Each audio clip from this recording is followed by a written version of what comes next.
Welcome to Christ Assembly. My name is Bert Allen. This is a ministry of christassembly.org. You know, Paul had this great way of talking about things in First Corinthians that are real life and really make a difference today in our lives. And these folks were talking about eating meat sacrificed to idols, and you go, Bert, how is that relevant today? We don't have idols on every corner where they're going ahead and offering live animals and then eating the meat or not, or selling the meat. How does that relate today? Paul said, yeah, but the principles involved in that are identical. And you should know, Paul's talking, he said, looks at us and says, y'all should all know that when they eat meat sacrificed to idols, that meat was sacrificed to demons. And even though that person offering it, that Gentile idolater, was sacrificing meat to demons, their gods are nothing more than demons. Well, you can still eat that meat unless you're with somebody. But if you're with somebody that doesn't know better, then you can't eat it, not for your sake. You can eat whatever meat you want, but not everything's profitable for you to eat.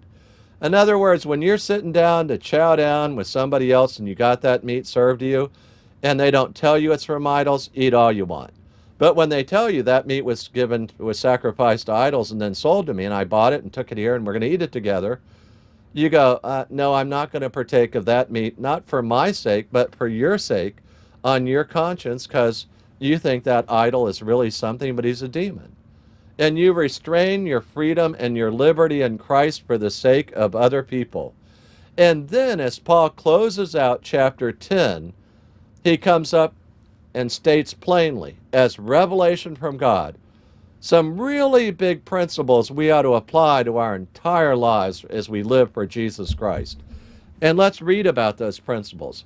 In 1 Corinthians chapter 10, verse 31, it says, whether then you eat or drink or whatever you do, do all to the glory of God. So people come and ask me questions about what they can do and what they can't do. And I tell them my opinion really accounts for nothing. It counts for nothing.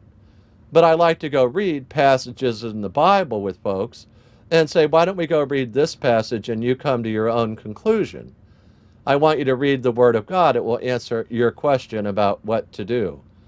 And I've been trained that way, and I'm grateful for that kind of training, that I used to ask questions and people would be kind enough to read a Bible passage to me and say, consider how this passage answers your question. And I love that. So rather than giving your own opinion about anything, why not learn to read the Bible and say, go read this passage? But you must first read the Bible for yourself and be educated in the Word of God so that you know what passage answers that question. All across the United States and across the world of believers, from all that I hear and see, the believers are not intensively studying the Word of God. And by intensely, I mean, how about reading it once a day for a few minutes and try to remember what you're reading, and then whatever you read, see how it applies to your life every day. That we don't want to just get the revelation from God in the Bible and hold it. We want God to be talking to us, so we apply the Word of God to our lives. And this is a great verse to apply to our lives. It says, whether then you eat or drink or whatever you do, do all to the glory of God. So there's a pretty obvious standard there. That thing that you want to do today, is my life going to be glorifying God today by what I do, and how my liberty restrains me from offending other people?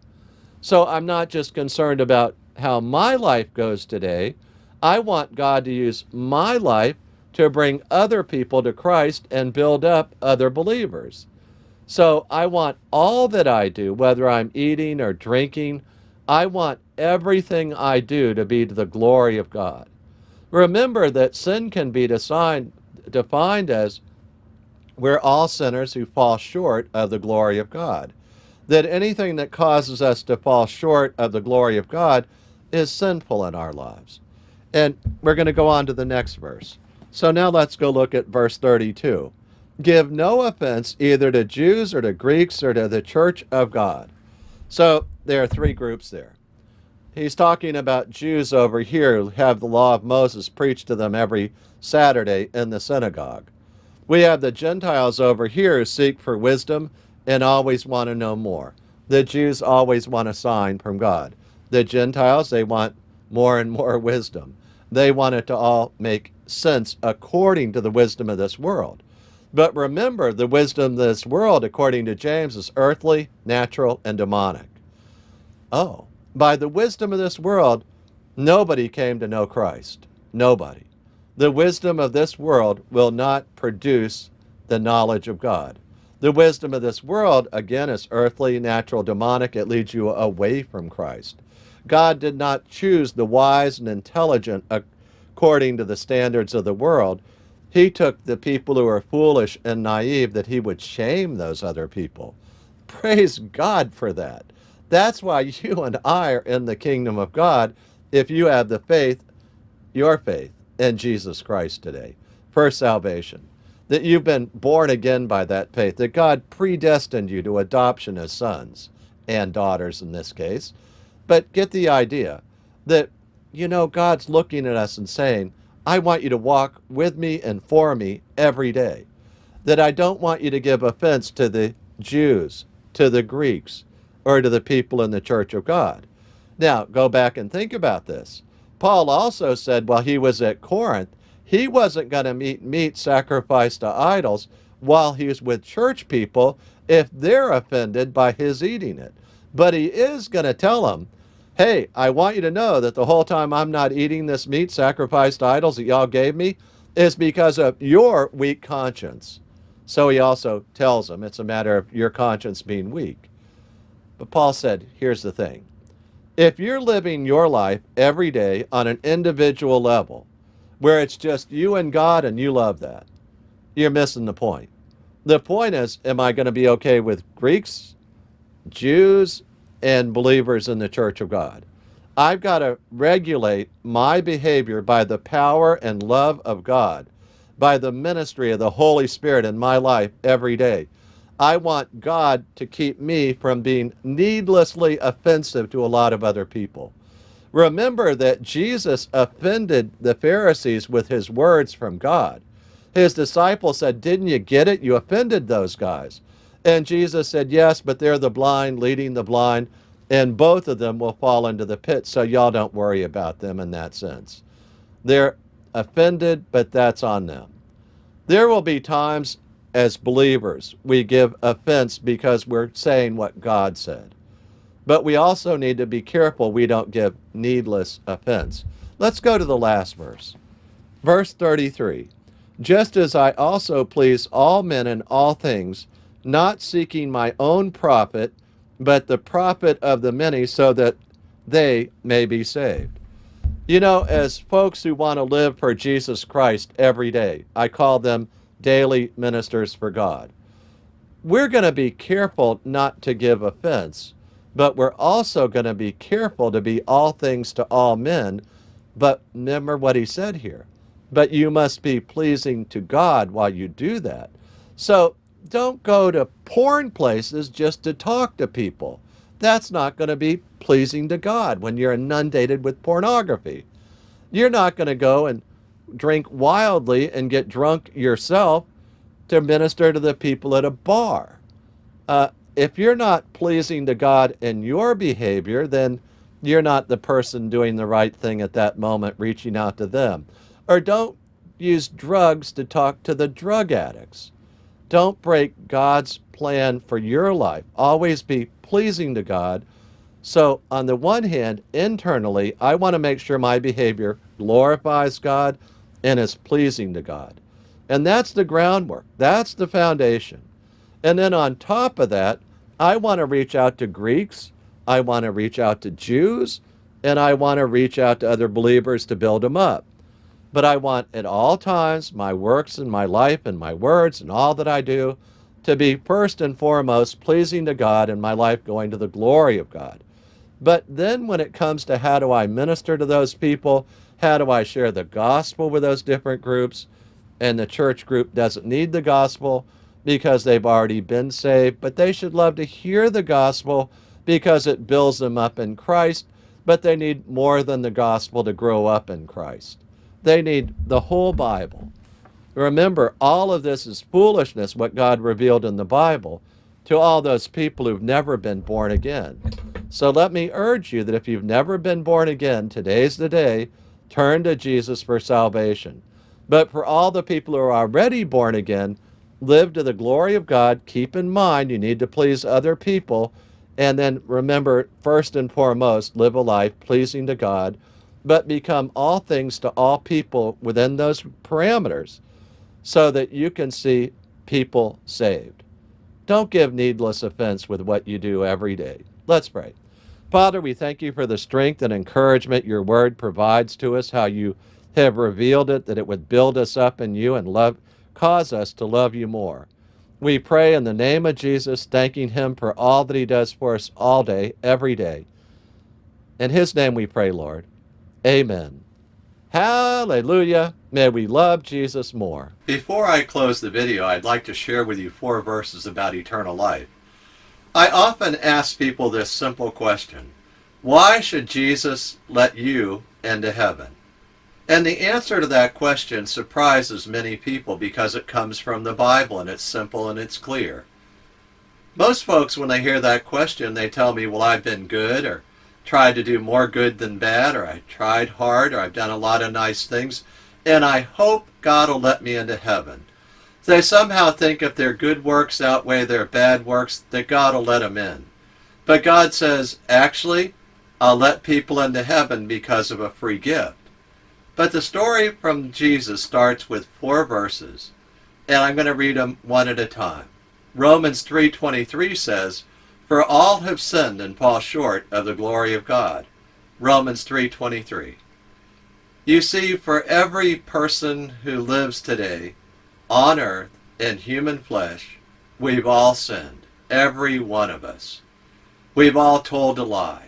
We've all done or said something that made somebody else angry, and we were doing it out of anger ourselves.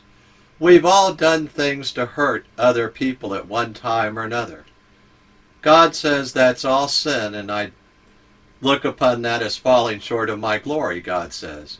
God says we should never fall short of his standard, which is the glory of God. Well, is it serious that we've sinned? Should I be worried about that? Everybody sinned. Why should I worry? Well, consider Romans 6:23. For the wages of sin is death, that all of us deserve the death penalty. At the moment we sinned, we incurred the death penalty for the smallest sin or the biggest sin. I'm happy that Romans 6:23 continues and says, "But the free gift of God is eternal life in Christ Jesus our Lord."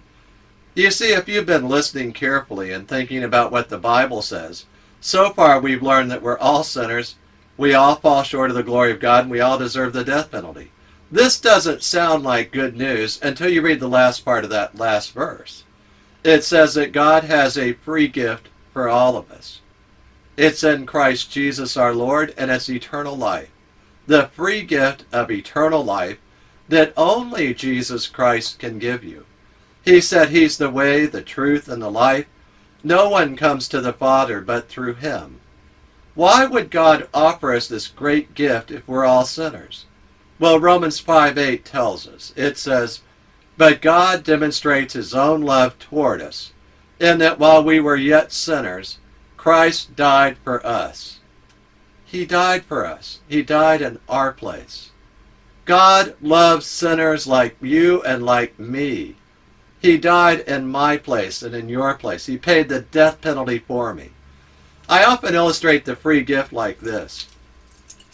That I have this old Nissan truck.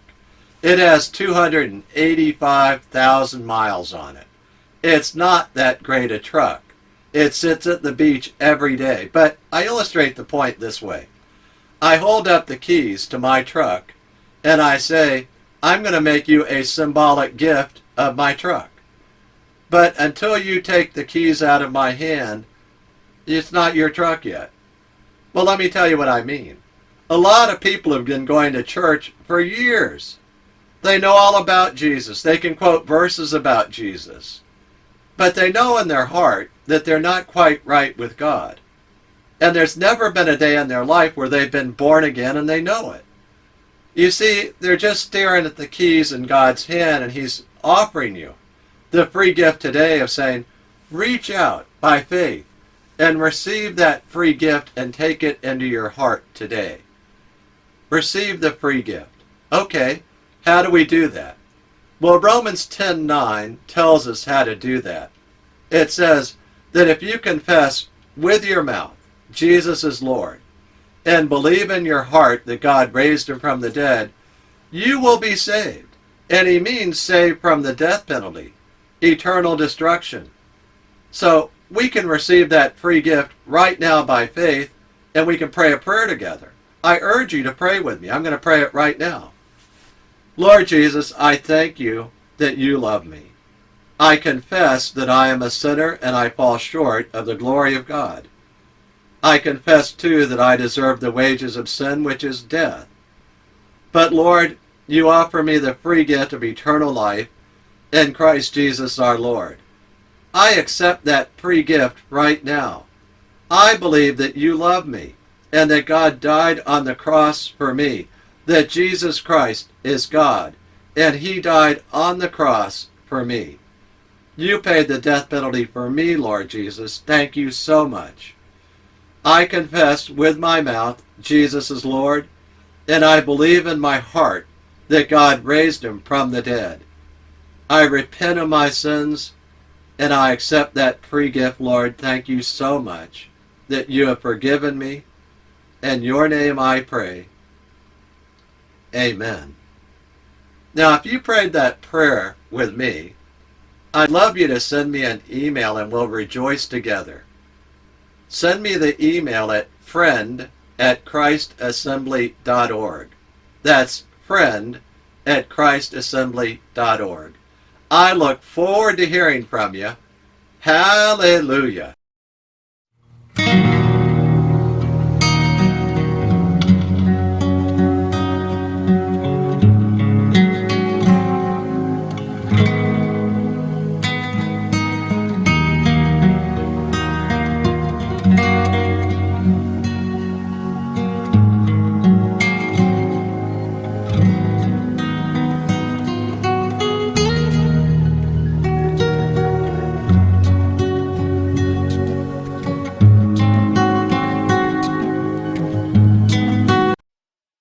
Scripture quotations taken from the NASB, New American Standard Bible, copyright 1995 by the Lockman Foundation.